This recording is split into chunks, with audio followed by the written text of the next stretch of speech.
I've always wanted to do that. Good evening and welcome to tonight's meeting of the Commonwealth Club's Inforum, Connect Your Intellect. You can find out more about our organization and events online at commonwealthclub.org/inforum. And tonight's event is Sadhguru and Paul Hawken Talk Socially Conscious Business. My name is Deb Nelson. I'm the Executive Director of Social Venture Network, and I'll be your host for this evening.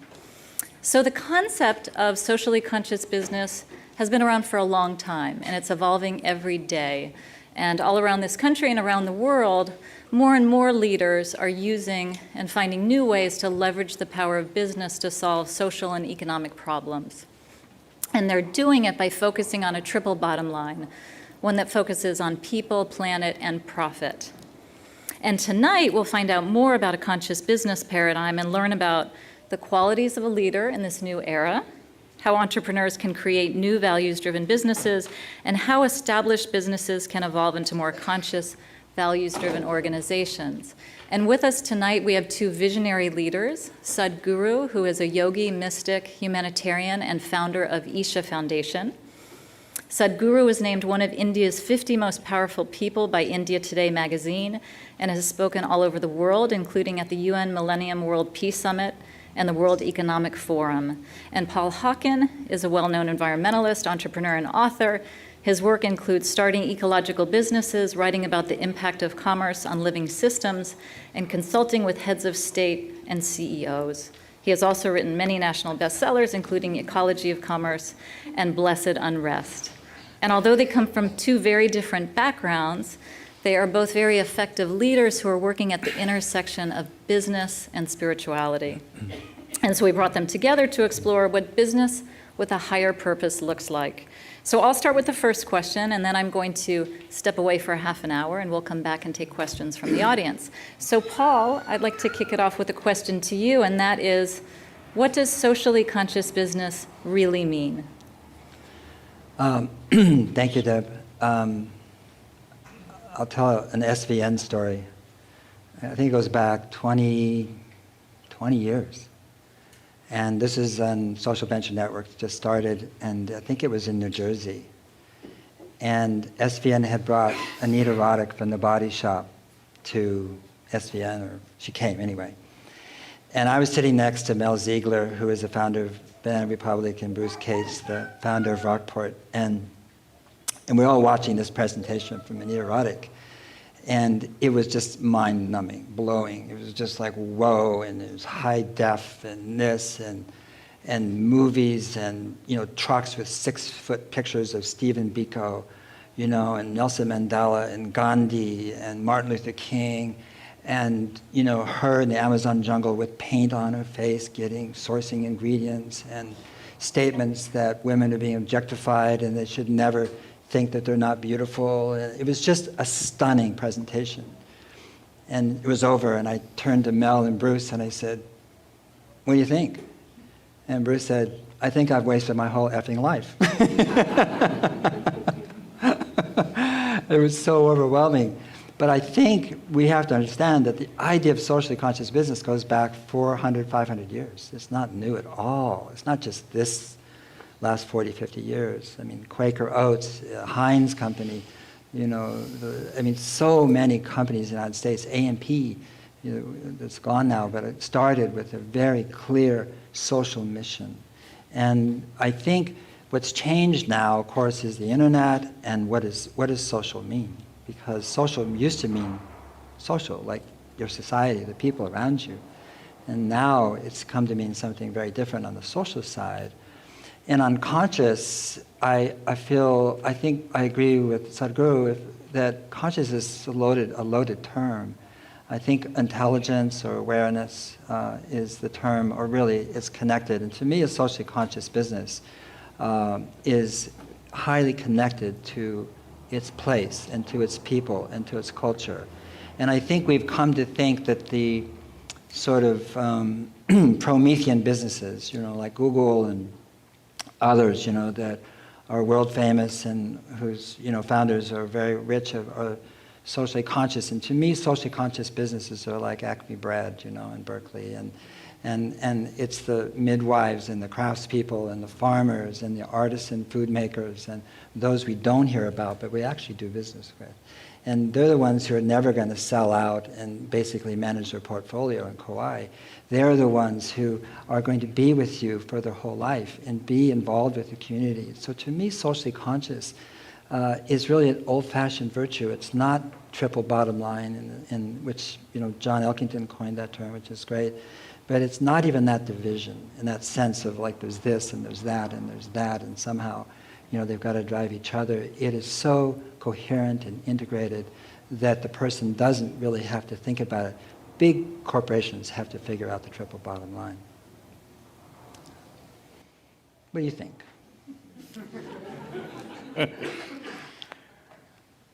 If whatever the business, if it's not useful to the people, why are they in business and how are they in business? That's something we have to look at. So what I would say is just about everything that is successful is useful in some way. It is a tragedy that people who are doing it may not be conscious that they're useful.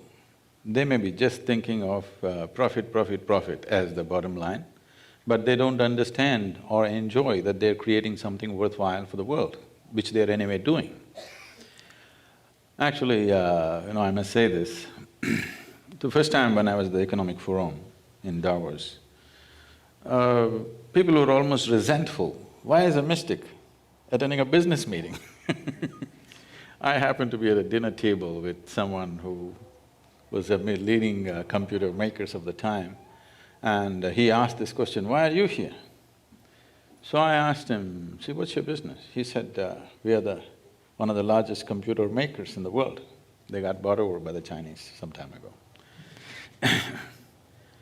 So I said, "See, whether you manufacture a computer or a safety pin, the essential business is human well-being. It's just that you've forgotten, that's the only problem with you. Whether you make safety pin or spacecraft, it's still useful to the people. That's the reason why it's in business. But you have forgotten, and because of that you suffer. If you were conscious of this, you would enjoy the process of doing it, and maybe you would do better things than simply doing something that after 25 years you will regret, or the world will regret that we did this." So business survives and thrives only because it's useful to people. So I don't believe that you have to be socially conscious on top of it. If you're not conscious, you won't survive. That's how I see it. It's just that they may not be enjoying that. They may not be enjoying that they are making a contribution to everybody's life on a daily life. I think they becoming conscious of that is important, so that doing business doesn't break people in the end. That success is right now breaking up people. I see successful people carrying a lot more miserable faces than not-so-successful people.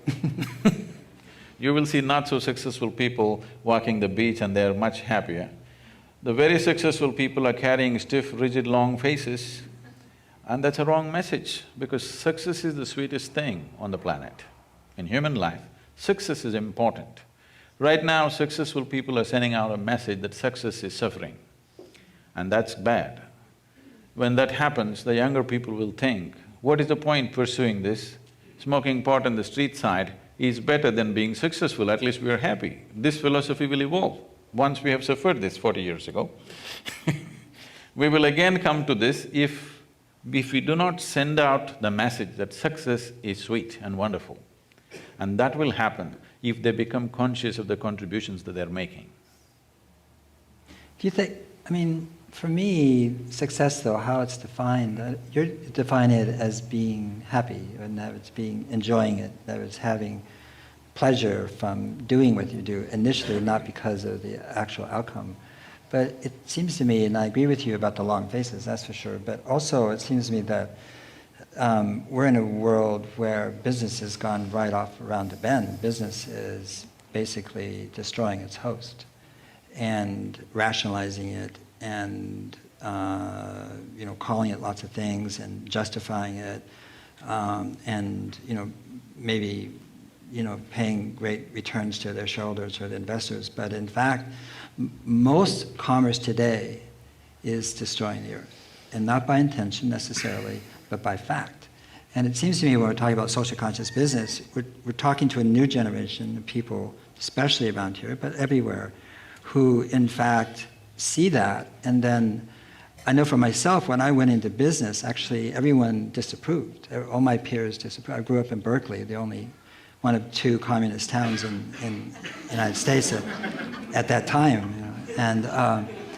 And when I went into business, it was as if I had, joined the Nazi Party. I mean, it was so disapproved, and I lost a lot of friends because they said, "Well, that's the enemy." And when I wrote Ecology of Commerce, the same thing happened. My environmentalist friends said, "How could you put those 2 words together?"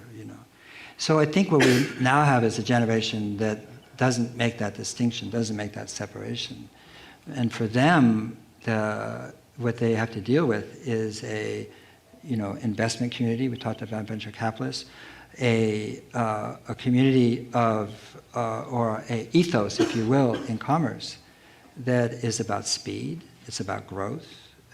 It's about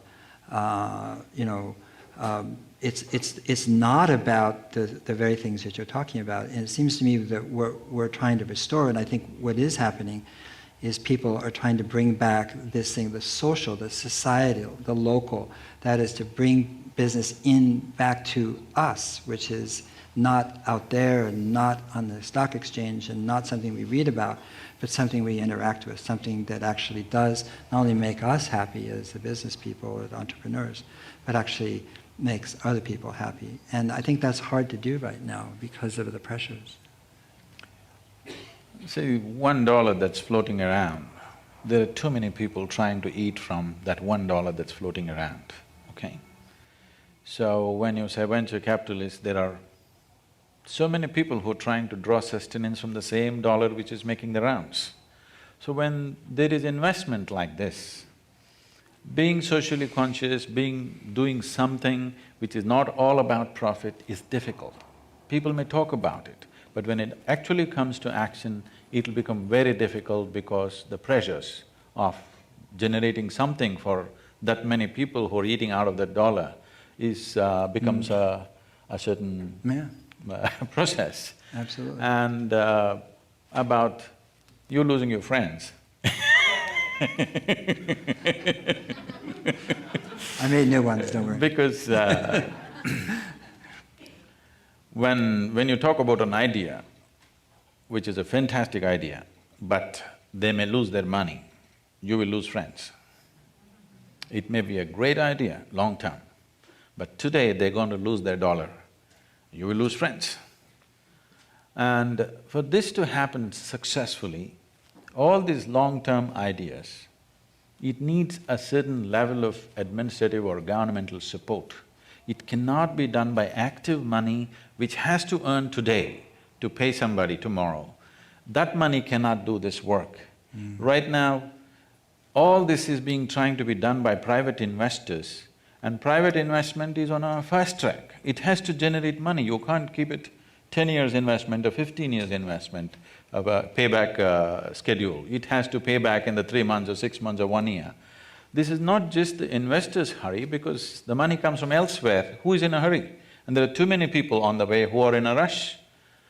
So, if these long-term ideas, which are truly wonderful for the world, have to happen, the government needs to invest in that, otherwise it's never going to happen. It's only going to be a talk because private money cannot do that long-term. Private money will not go, it can't span itself that distance. We have some wonderful institutions here, the Rudolf Steiner Foundation, RSF, and then Woody Tash Slow Money. We have actually now people and organizations really coalescing around this idea of the speed of money, that is, slowing it down and extending the timelines in which money is supposed to have a return on capital. EcoTrust in Portland is doing forest trusts, essentially, that pay a modest, return, but they actually restore forest land. And now they're wanting to do that with farmland, that is to say, buy farmland that's been really mistreated and then buy it, restore it to organic, restore its biological qualities. And then I don't know how that's going to work with farmers, but nevertheless, this is a movement that's very strongly emerging. And I think people really understand that money needs to slow down. I was at a wonderful conference a few weeks ago, 3 weeks ago. I don't know if Lisa Gansky is here, but she put it on, called MESH. And it was about the sharing economy and peer-to-peer and sharing.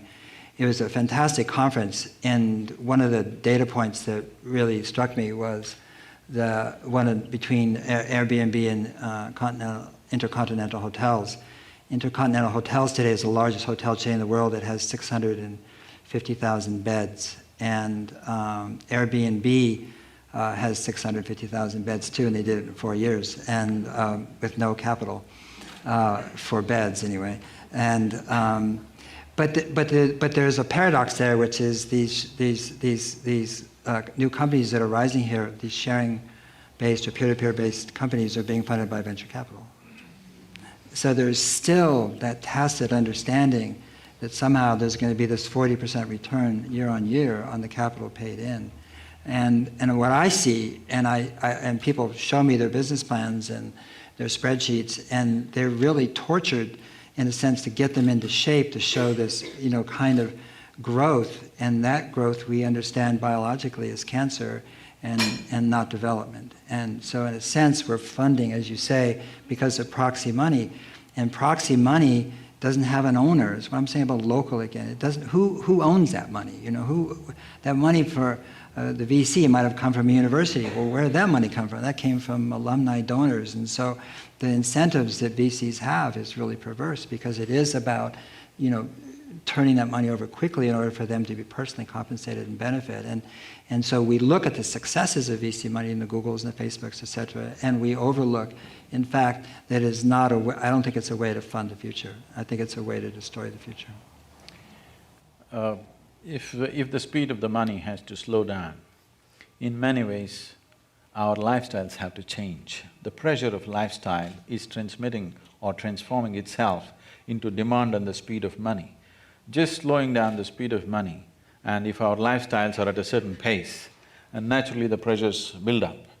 So this is something that we have to bring into the society and the consciousness of the people, that there is a better way to live without necessarily escalating our lifestyle.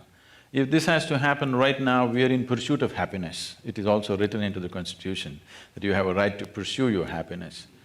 It needs to be understood that all human experience is generated from within, whether it's misery or happiness or joy or whatever else. Everything is generated from within. We are not at all investing in that dimension. If you sit here and you are happy by your own nature, suddenly you will notice that your activity is no more compulsive. There is no such thing as you have to do this or you have to do that. You will do whatever is appropriate to the situations in which we exist.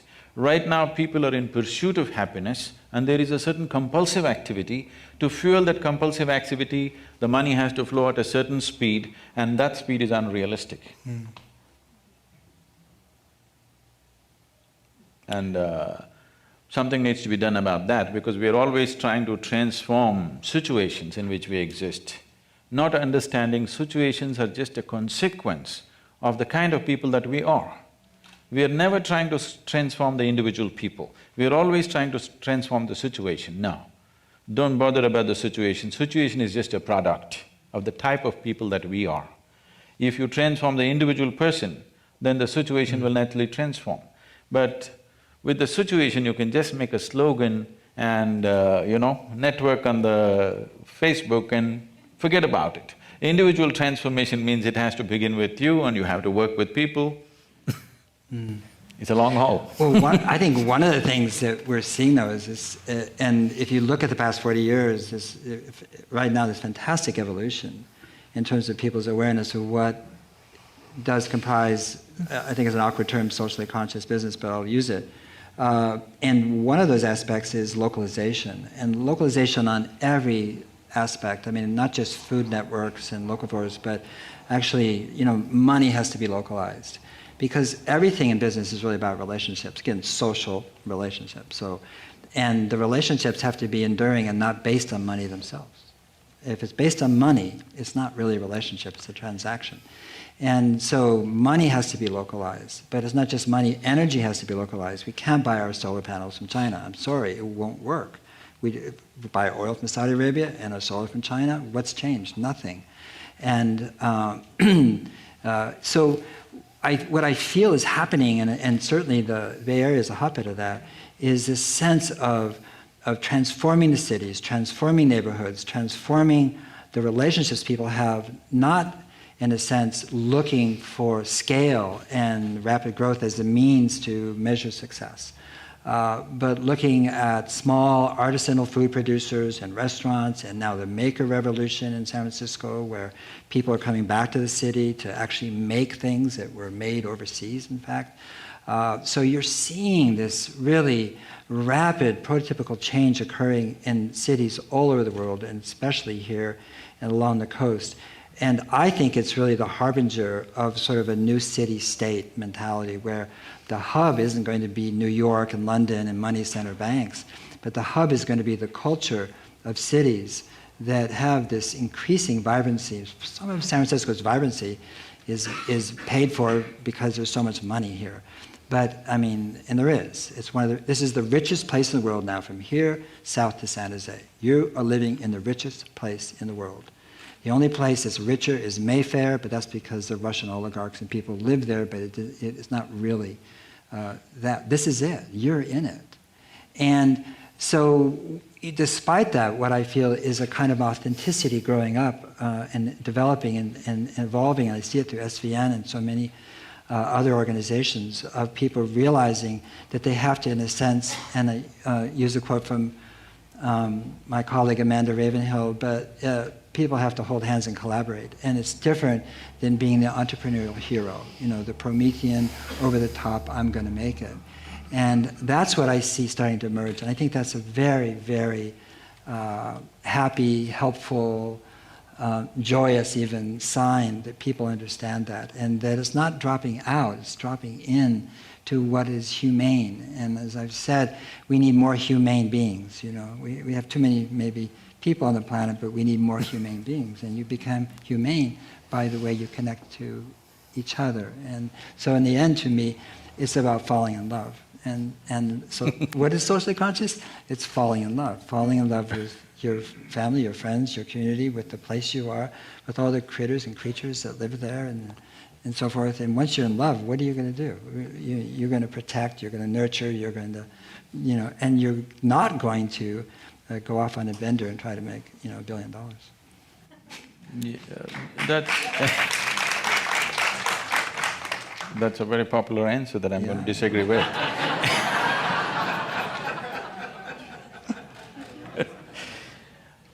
Definitely, you must fall in love, no question about it, because this is not for economic reasons. It's for the sweetness of your own life. You must fall in love. But with the Facebook and other things, why can't you fall in love with somebody in China or in Timbuktu? Why it has to be local? I feel localization of money would create a small oasis here and there, it'll never bring well-being to the larger world. If human beings have to get localized, right now I drove from San Jose and I started 2 hours early just to make sure that I'm here on time. And what I see is thousands of cars are moving this way and thousands of cars are moving that way. So people who are here are working there, people who are there are working here. And all we are thinking of is… I was driving in a Tesla, okay? All we are thinking of is producing a car which consumes less energy. We are never thinking of, why is it people who are here are working there, people who are there are working here? Why are they going in opposite directions every day? And either they can move to the right place and create those kind of cities where people can walk to their work or cycle to their work, or people can work from their home. There's enough technology today that it is not necessary for everybody to go to work. Different kinds of modules can be created where you want to go somewhere, please go, drive. But you want to go to your work, which is an everyday thing. It is not necessary to be traveling 2 hours to work and 2 hours back. And you will see people are driving in opposite directions. They're not going… If the whole traffic in the morning is going one way and in the evening another way, understandable. That's bad, but understandable. Now half the population is going this way, other half of the population is going that way. It doesn't make any sense to me. Localization localization should be of the people. Money, you must internationalize. If you ask me, at some point we must aim at a common currency for the whole world. Right now, because of the economic disparities, it may not be possible. At some point, there must be an international currency which just sells everywhere. And localizing currency, localizing money transactions, is a very romantic idea. It's very nice. Like there was an organization called Be the Change, and they invited me to speak in this place in London, and some 3,000 people from across the planet. And they were talking about how they want to take the world back to barter system, that all this currency, this financial markets, it's all fake. It is fake, no question about that, but it is serving a purpose right now. The problem right now is, before money becomes a productive process, in the pre-productive process itself, people are milking it hard, right there. Yeah, I think what I'm talking about localization is the banking system itself. And right now, I got an offer from Bank of America to change my mortgage, and because it's at 4.5%, and you can get mortgages for 3.375, and I thought, well, I'll just call them up first. I have a friend who's a mortgage broker, but I called the bank, and I got on this voicemail hell forever, and this, and this, and this, and I was talking to somebody in India.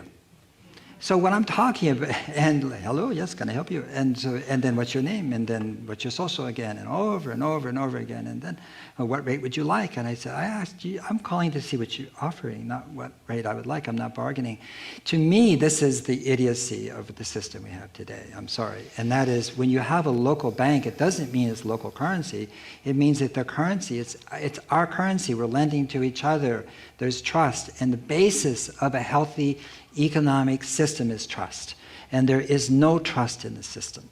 And the trust is gone. And we are being algorithmed and objectified by our banks, by our search engines, by our social media, and we're being studied and computed and recomputed and marketed to. We've all become objects to these huge institutions. And as Jaron Lanier talks about, the people with the biggest server farms and computers are winning, and they're concentrating capital. So when I'm talking about localizing, I'm not talking about barter systems, I'm not talking about… let systems are fine, local exchange systems are fine too, but I'm talking about is relationships. Relationships, it means something. So when you call somebody, they say, oh, hi, how are you doing?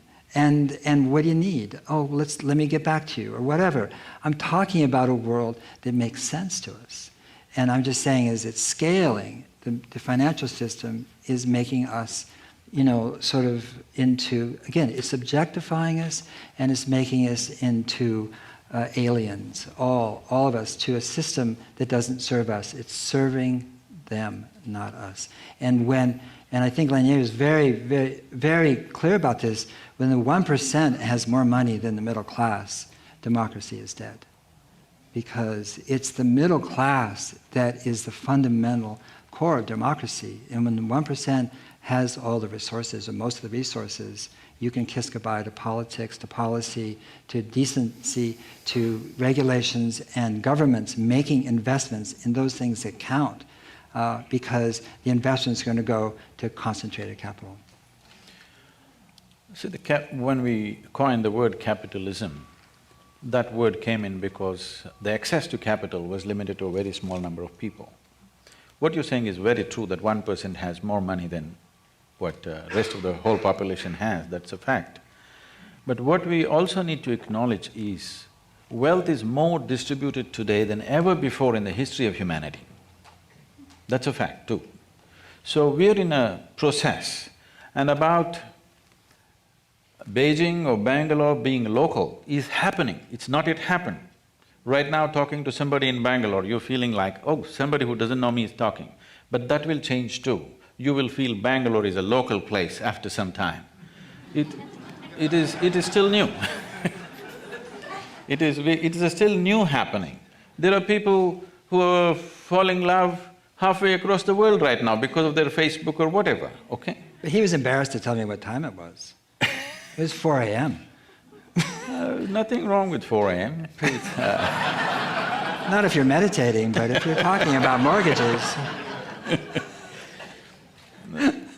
What I'm saying is we have been used to certain things, but those things will change. As technology grows, I think a point will come, we don't know how far it is, a point will come where national boundaries won't mean anything. Because we are able to freely… If one person was not there, if Osama bin Laden was not there on this planet, if he did not exist, by now I think lot more transparency would have happened with technology. Right now we are using technology to wall us out, wall ourselves out. But we would have used technology to bring down all the walls if that one incident has not happened 10 years ago. That's how I see it. If that thing has not happened, we would have used technology to make the national borders porous. Right now we are using technology to make it impregnable. I think that is a one-time incident that need not repeat itself. We will get over that after some time. Right now everything is kind of framed around that one incident. I think at some point we have to get over that. Yeah, I don't think anybody here, especially this room in the city, is arguing against internationalization or the fluidity with which we can have friends all over the world, and I do, and because of social media, and it's fantastic, no question about it. But I still think that when we're talking about economics, we're talking about socially conscious business. And we have to think of it, I think, in biological metaphors. And when you have a healthy watershed, it absorbs water very quickly and then releases it slowly. And it releases it slowly into streams and rivulets and finally rivers. And water is life, and there's no water, there's no life, virtually. So when you're talking about an economic watershed, it also absorbs money quickly and releases it slowly into its canyons and into its riparian corridors of people and neighborhoods. And right now, what you have is the opposite situation being created. If you shop at a big box retailer, that money is in London that night. It's gone. It's not in this community at all. And only a very small amount of that money comes back. And so what I think we're seeing with what's being created and is really quite astonishing given the inertia and the momentum of the existing system that is almost overwhelming, is people trying to reconstruct what it means to have as I said, a humane and healthy society. And that involves transactions that are meaningful every step of the way. And it does not mean that money, when you spend it, is in London in somebody else's hands. I agree that it'd be really wonderful to have a common currency, no question about that, because it's politicized and used, and there's currency wars, and people pay the price for that, and that is unfair to them. But that commonality of currency doesn't mean there can't also be, on the other side, a real rich economy at home. And that depends on people and on relationships, on institutions that are rooted in their communities and not rooted in money center banks in New York that don't give a fig about our lives or who we are or what happens to us. So when we started creating this World Trade Organization and things like that, the idea was to make the whole world into one single marketplace, not have different levels of markets. We have invested too much in that direction. But to get there, the journey is long. To get there, there are a few unpleasant steps that we have to take. When unpleasant steps need to be taken, when I say unpleasant, uncomfortable steps for ourselves, when we have to take it, if we turn around because it's uncomfortable, then the price will be even bigger. And the question of local markets existing by themselves, they'll invariably happen for certain products. But the larger financial market, if it is not leveled out, the disparities will continue, distrust will continue. Right now, the way the nations are operating is never with each other, always against each other, one against the other. When big forces continue to operate one against the other, the expense of it is too much. The expense of two 2 or 5 different groups working against each other in the world is so high, the economic benefit will not reach the people. It is all spent in confronting each other at many different levels. This is a very complex confrontation. And the deputy vice chairperson of the Bank of China, I was having a conversation with him. When we went into the mechanics of it, it all comes down to enormous distrust from one nation to another. If that one thing is brought down, if more sensible leadership which reaches out, leadership which will not think there's a big difference between this and that, somewhere we have to meet and operate. The only reason is because there is economic disparity. If you try to level it, people who are up there have to come down, that is not possible. You have to bring up the other people to some reasonable level before we talk about leveling it. I think we are on the process. It is just that what type of people are handling these situations is the only question for me. I agree. If you transform the people, the system can work even now. Well, one of the wonderful things I heard on the MESH conference is a new company called Ripple, and Ripple is, I think it's going to bypass the money center bank. I think the people I trust are the ones who are going to bypass the government and the money center banks and the seats of power. And that's what's so beautiful about the internet, about social media, about Facebook, about what's going on, is that I think we can create a currency, a common currency, and bypass the whole 9 yards. And I'm really looking forward to that. And if people within that want to create a local currency, they can do that as well. So it's not either or. But for sure, I don't really want to wait until they figure it out in the banks in Switzerland, in Germany, in London, in New York, in Tokyo, in Hong Kong.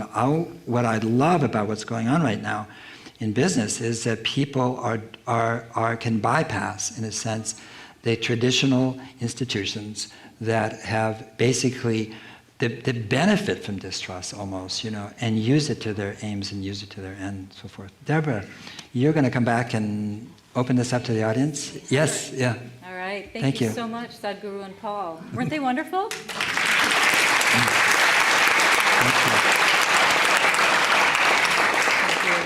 As a reminder to our radio audience, this program is presented by the Commonwealth Club's Inforum, Connect Your Intellect. For more information about Inforum and its upcoming events, please visit facebook.com/InforumSF or follow us on Twitter @InforumSF. Tonight we're hosting Sadhguru and Paul Hawken as they talk about socially conscious business. Sadhguru is a yogi and mystic and founder of Isha Foundation. For more information, please visit sadhguru.org. Paul Hawken is an environmentalist, entrepreneur, and author. You can find out more about Paul at paulhawken.com. And I'm Deb Nelson, Executive Director of Social Venture Network. We're at svn.org.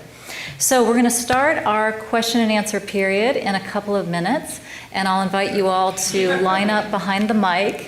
Don't hurt each other as you're lining up. I'm going to ask you to please ask single questions, no multiple part questions, no pitches, no stories.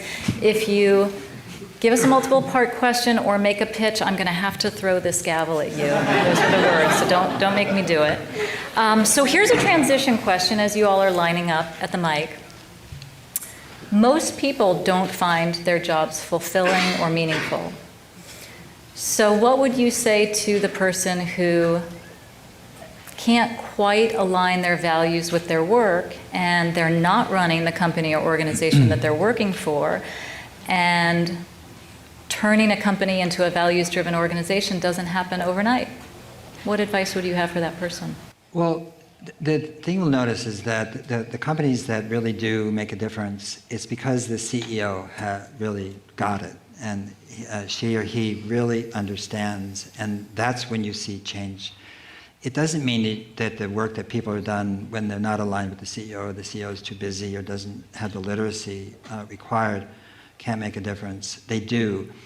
My suggestion to them is really to approach it like they're learning. It's a very rich learning experience. In fact, there couldn't be a richer one than going into a dysfunctional company. I mean, and you really, I'm serious. You learn so much, and really, it's very valuable because you won't stay there that long, and you'll be able to apply extraordinary amounts of insight that you wouldn't get from working at Patagonia, which is really a functional company in my opinion. And so, but I remember once dealing with a big multinational chemical company that does GMOs, and I won't name who they are. And and we did, our colleague and I set up a thing where we got all the scientists together to create this spaceship, and there was a competition between all the chemical engineers, and they had to create a spaceship that would leave and come back in 100 years.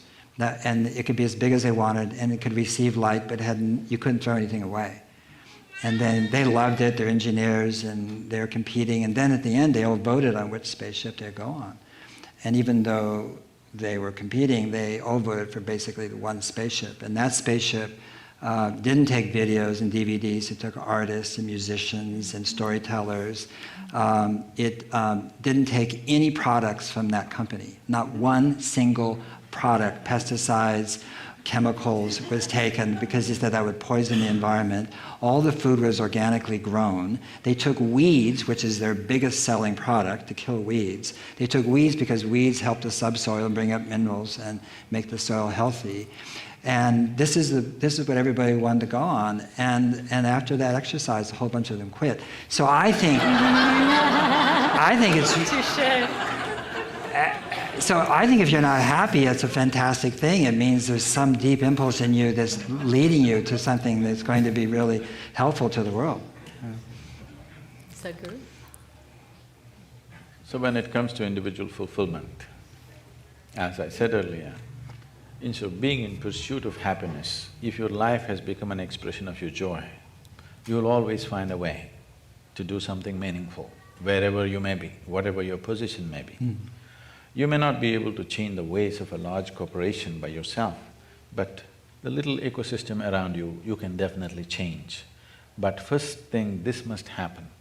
You must understand this. The moment you're in pursuit of happiness, unknowingly you're working against so many things.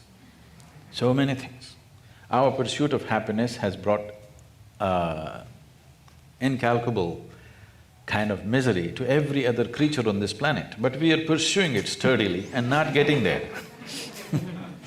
We have pursued it very strong, using all the technology that we can put together in the last 100 years, but we are not any happier than people who lived here 100 years ago.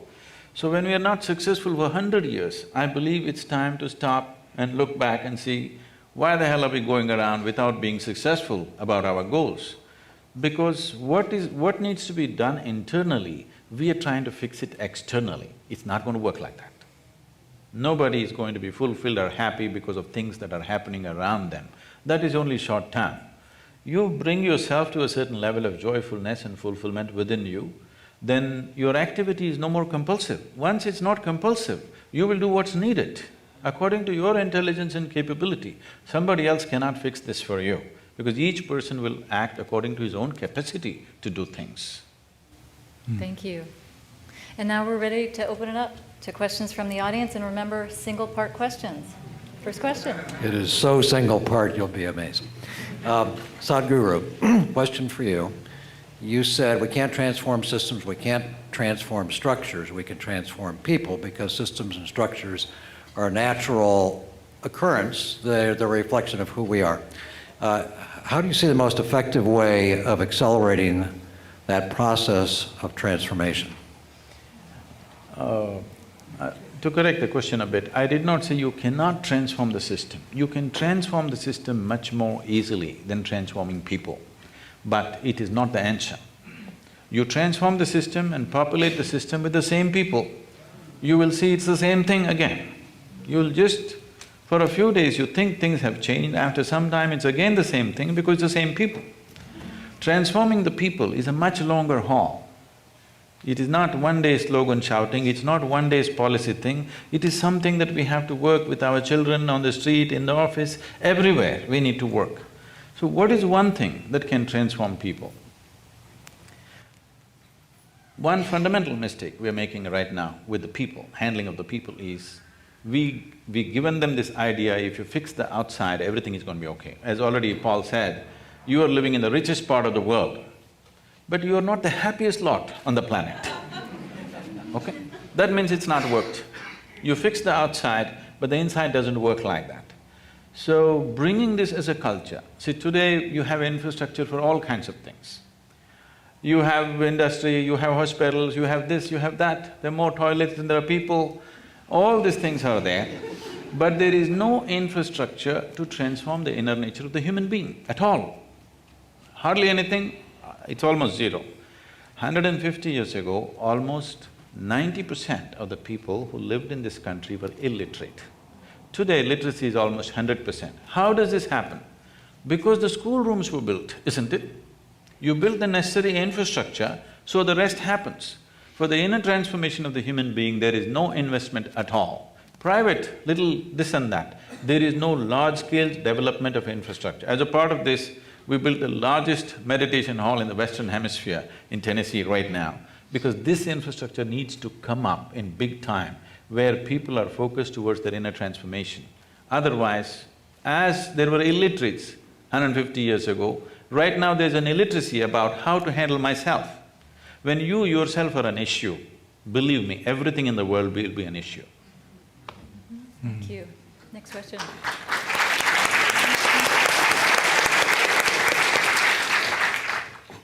Thank you both. So much to think about. Paul, at the beginning you talked about socially responsible businesses not being something new, but going back hundreds of years. And when I think about companies like Quaker Oats and A&P and the others that you mentioned, I'm back to Tom Robbins' question of how do you make love stay? What enables companies to stay in that founding spirit over long periods of time when the ones you mentioned, none of us would think of as particularly socially responsible? How is it kept and how is it lost?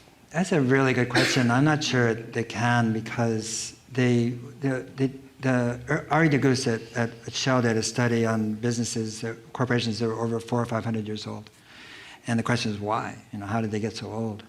And what he discovered was that if you had a being goal instead of a doing goal, then you could adapt and change, because it was about who you were, what the company was in the world, as opposed to a rigid sense of what it does. But very few companies have survived that values orientation in terms of over decades or even centuries. And like I gave Heinz and Quaker Oats as examples because we don't really think of them. Maybe Heinz a little bit more because we know Andre Heinz and he's such a cool guy. But not really. The company itself and Quaker Oats is gone. And so I think that we have to understand that businesses are just like anything else. They grow and live and die, and it's okay. That they have a life. That is over. I do want to say that what I love is how social conscious businesses are morphing and changing and what they think about. Outside, you'll see some drinks called Rebel, which means roots, extracts, berries, bark, and leaves, and it was started by David Batstone. Not for Sale, which is really a business that's dedicated to sourcing and its ingredients from places where people were enslaved, and there's a lot of slaves right now in the world, and then selling them in a tonic that is actually good for you and has cat's claw and schizandra and ginseng and so forth in it, and the profits go to NFS, or at least some of the profits do, a lot of them. And I want to say, and this is a just shameless plug, that the person who created it and the CEO is my son. So, but it's shameless in the sense that he did so much better than I did when I started my first business. That's what I'm saying. And so there is this. I feel like there's the literacy about how to go about doing socially responsible businesses is just exploding. But how you make them last over time, I don't know if there is a way to do that, except when you do see a business that has a really strong culture, like an IBM, it means there was one charismatic, in the best sense of the word, CEO, who doesn't necessarily be the founder, but usually the founder, who set a kind of a state of in that company that just persists way past his or her death and into the future. Thank you, Paul.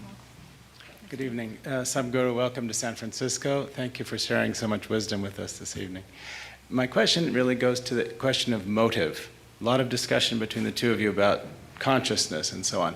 And I'd like to set up a purposely difficult choice between a company, say, started by people with bad motives, mean people, self-aggrandizing, selfish, just not nice people, that achieve a wonderful outcome, some product, they say they solve cancer, And another business started by people with wonderful intentions, environmentally responsible, holistic, a little commune, it's wonderful, and they achieve no success at all. Which is a better outcome for the world?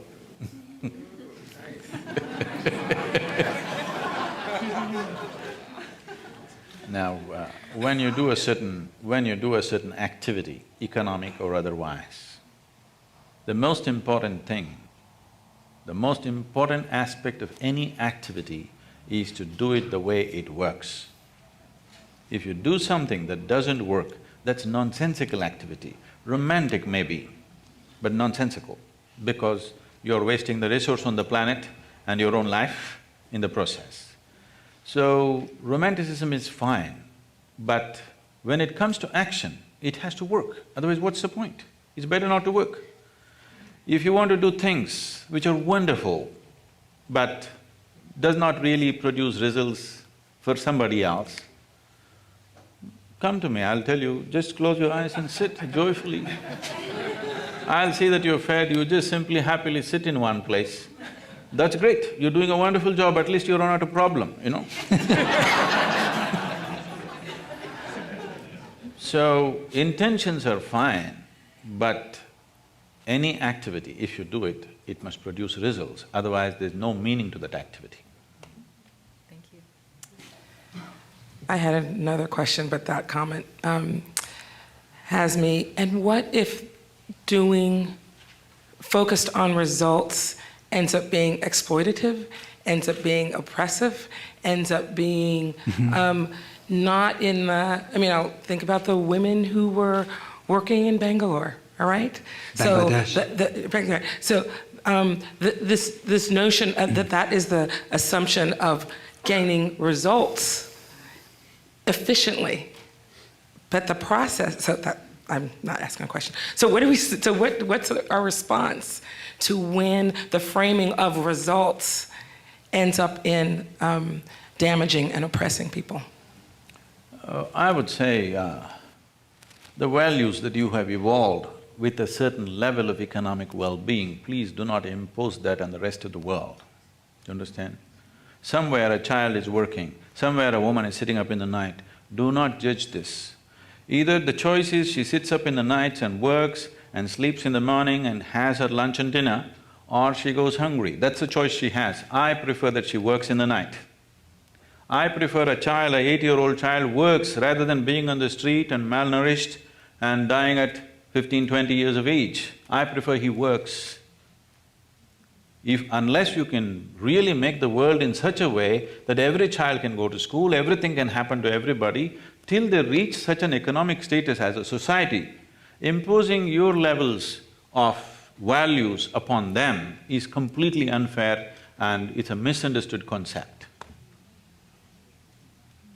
I prefer the child eats and works, all right, it's exploitative, I know that, I'm completely against it within myself, but right now I'm okay with this, because at least he gets to eat. Next question. My question is for Sadhguru. Why is everybody shooting at me? Somebody get it. An easy one.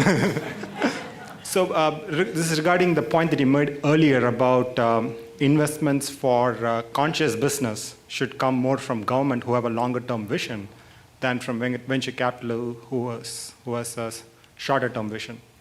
As an entrepreneur who is interested in doing a socially aware conscious business, where do I start? Because the government is not there yet and the venture capitalists don't have the long-term vision to fund an idea or organization that's going to take a longer period of time to produce results.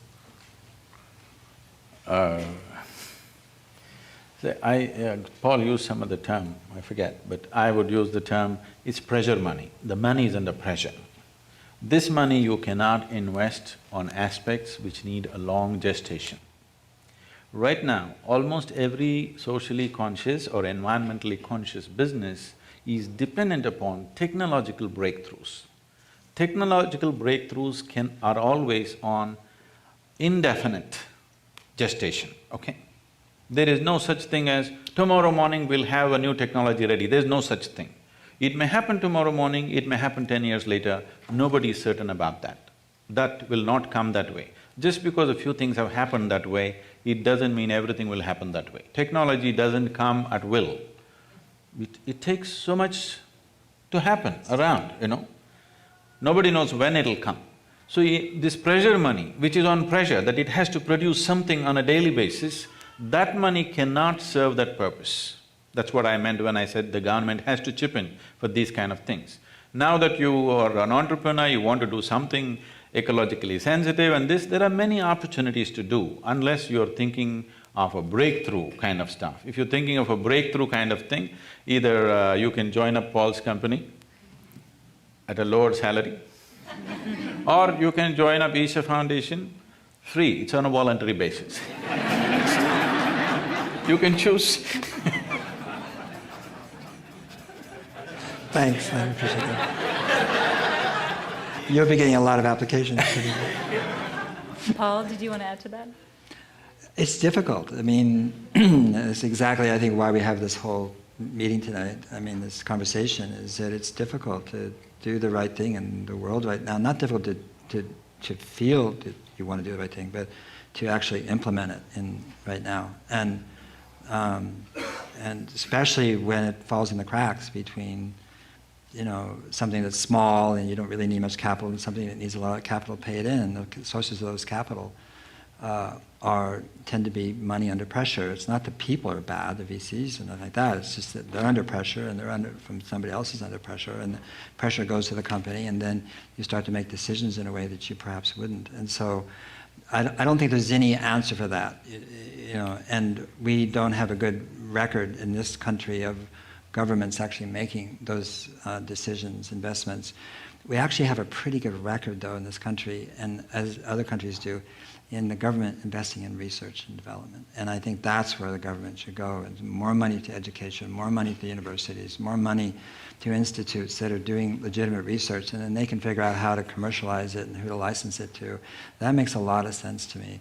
And I wish we weren't controlled by, you know, people who think government is bad in this country, or, you know, the Congress wasn't controlled that way. So we could start to invest in the future. And right now, basically, as I've said many times, you know, we're basically, you know, selling the future in the present and calling it GDP. And, you know, we're destroying our children's future and calling it, you know, economic growth. And we could just as easily have an economic system which investments go to healing the future, to creating, you know, natural capital, to restoring living systems, to restoring our forests and our river and our coral reefs and our oceans and our atmosphere and our children's education and so much more. And we can make money doing that way too. We can make money either way, and we're so stuck on this idea that somehow we've got to sell the future in the present, otherwise we won't get rich fast enough. And I somehow that has to really change, and I think it's only going to change by example.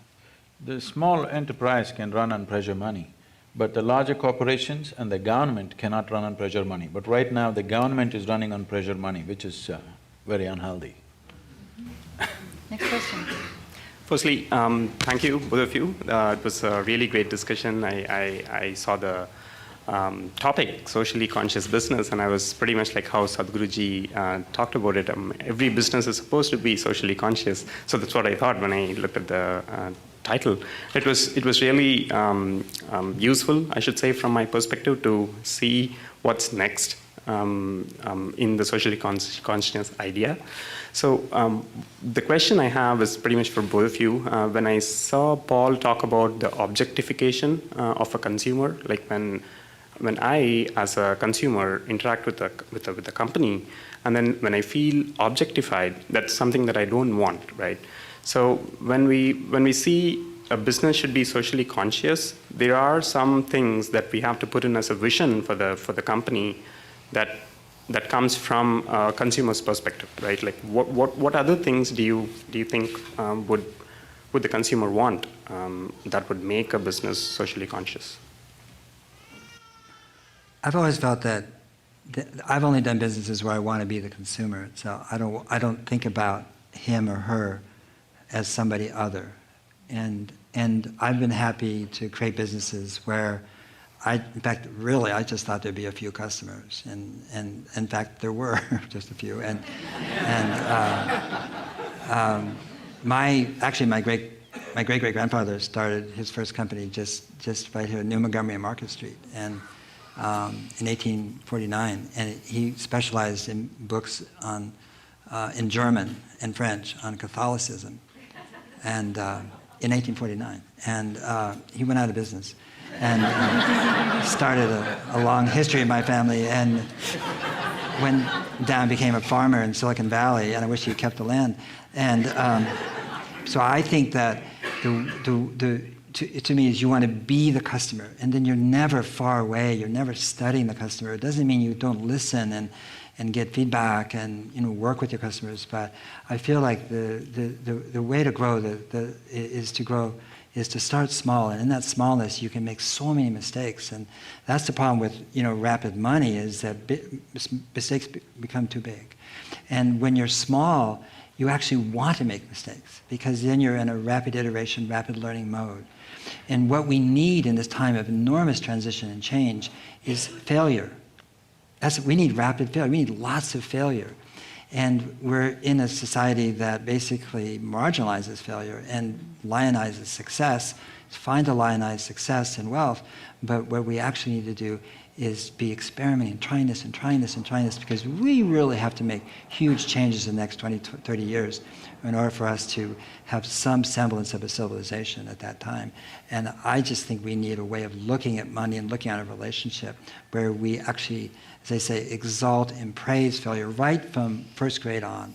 And we need to create a culture where trying things and experimenting and learning is exalted. And I hope that's the change that we can bring forth. And I don't know how we can do that between government and big money. I think we do it with each other. I think foundations, which are so important, in terms of contributing to NGOs and civil society and so forth, they too have to get rid of this fear that runs their boards, like, oh, we made a bad grant. I hope so. Make another one, and another one, and another one. Oh, we found something that really works. Now put some money into that. So that's how evolution works. And we now are devolving. We're not evolving in many respects because all the big money wants to follow, basically, big money. And that's fine, but we really need to follow the outside, the margins, those people who are basically creating things that will forevermore be on the margins, in the sense that they're not going to aggregate into something that's huge and big. And so, we know how to do that. That's the thing. And I think that the beautiful thing about what's happening right now is that the way I read things, and I try not to read the headlines too much, is that humanity knows what to do. We do know what to do. It's not like, oh, what to do, We know what to do. And we're not listening to ourselves so well. Amen. Thank you, Paul. Thank you. It's time for our final question, and it's an informed tradition to ask all of our speakers the same last question, and that is, what are your 60-second ideas to change the world? We should. No, after you. Okay. The world has never been the problem. It's the people who are the problem. So, individual people, to transform individual people, something needs to be done. But 7.2 billion people is too much. So first thing is, there must be something to transform the leadership on the planet, particularly the leading nations. Why I'm saying the leading nations is, for example, right now United States has become a leader in so many ways. When I say leader, don't think of just economic and military powers. If you wear only blue-colored clothing, everybody in the world is wearing only blue pants all over the world. If you wear a toned pant, everybody is wearing toned pant. If you have a drink with carbon dioxide in it, everybody is drinking carbon dioxide. Okay?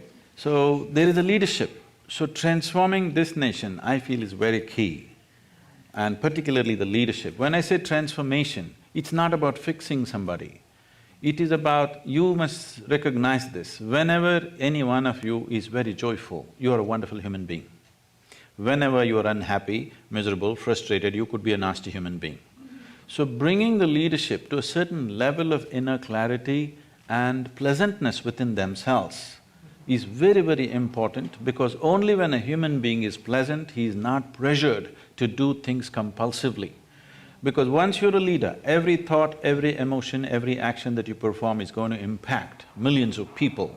So, if your work is important, who you are needs to be worked at. If this one work we do, that the leadership on the planet at least becomes meditative, a little bit turning inward, if this happens, tremendous transformation will happen. When somebody asked me this question in the economic forum, one thing if you can do, Sadhguru, we can do for you, what is it?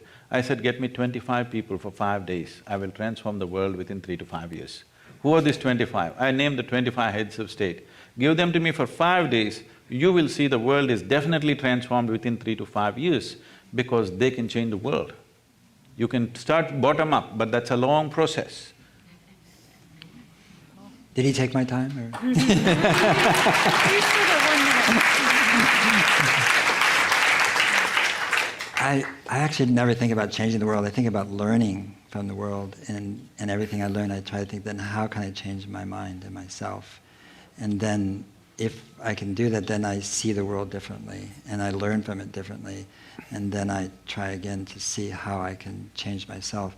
So I just think we've gotten in trouble when people have tried to change the world, and I think it can be just a gigantic narcissistic ego trip, and I think we're really in a good place when we keep going back to ourselves, the things that Sadhguru is saying, and try to understand the nature of our mind, the nature of our awareness, the nature of who we are, because I feel like humanity at its core is just so sweet and so beautiful, and it's covered up and obscured, and then when we can see that and feel that, then that is the bond of connectedness that is the world that holds hands and collaborates, and that's the world we need. Mm-hmm. Hear, hear. Thank Please you. join me in thanking Sadhguru and Paul Hawken. Thank you so much.